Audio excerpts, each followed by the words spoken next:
আচ্ছা, তুমি কি কখনো রাগে অন্ধ হয়ে গেছো? তখন কি তোমার মনে হয়েছে যা হবে পরে দেখে নেব?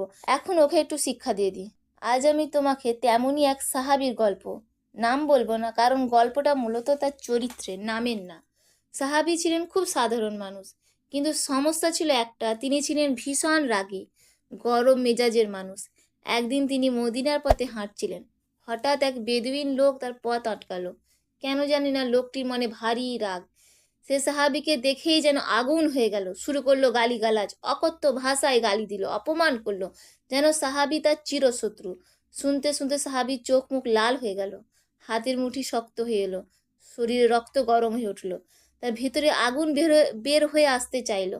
তিনি এক পা এগোলেন, মনে হলো এখনই প্রতিশোধ নেবেন, কিন্তু হঠাৎ থেমে গেলেন, চোখ বন্ধ করে ফেললেন, গভীর একটা নিঃশ্বাস নিলেন আর মুখে উচ্চারণ করলেন, আউযু বিল্লাহি মিনাশ শাইতানির রাজিম।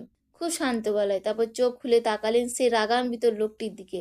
লোকটি অবাক। সে ভেবেছিল মারপিট হবে, কিন্তু এ কি? সাহাবী তখন হেসে ফেললেন, খুব মৃদু হাসি। তারপর বললেন, ভাই, তুমি যা বললে তা আমার শুনে খুব খারাপ লেগেছে, কিন্তু আমি তোমার জন্য বদদোয়া করব না, বরং আমি দোয়া করি আল্লাহ তোমাকে হিদায়ত দান করুন, তিনি তোমার হৃদয়ে এই অন্ধকার দূর করে দিন। এই কথা শুনে লোকটি যেন পাথর হয়ে গেল, কিছু বলার ভাষা নেই, চোখ দিয়ে পানি গড়িয়ে পড়ল, থরথর করে কাঁপতে লাগলো। তারপর হাত জোড় করে বলল, আপনি মুসলিম আর আমি মুশরিক। আমি আপনাকে কত কষ্ট দিলাম, অথচ আপনি আমায় ক্ষমা করে দিলেন। আপনি আমার জন্য দোয়া করলেন। আপনার এই চরিত্র দেখে আমি বুঝতে পারছি আপনার দ্বীনই সত্য। লোকটি তখনই কালেমা পড়ে ইসলাম গ্রহণ করল। একটু ভাবো তো, সাহাবী যদি রাগের মাথায় একটা চড়ও মেরে দিতেন তাহলে কি হতো? হয়তো একটা ঝগড়া, হয়তো মারামারি, কিন্তু তিনি চুপ করলেন, নিজের রাগকে জব্দ করলেন, আর তার বিনিময়ে পেলেন একটি জান্নাতি ভাই।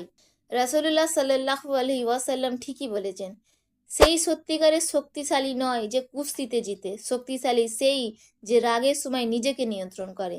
এই গল্প শুধু গল্প নয়, আমাদের জন্য শিক্ষা। রাগের সময় শয়তান মানুষকে পথভ্রষ্ট করতে চায়, তখন আমাদেরকে মনে রাখতে হবে এই রাগের আগুন নিভিয়ে ফেললেই আমরা পাবো জান্নাতের ঠান্ডা ছায়া।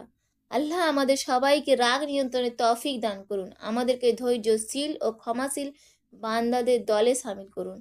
আপনার যদি গল্পটা ভালো লেগে থাকে তবে লাইক দিন, শেয়ার করুন, আর হ্যাঁ, নূরের পথে নাদিয়া বেগম চ্যানেলটি সাবস্ক্রাইব করতে একদম ভুলবেন না।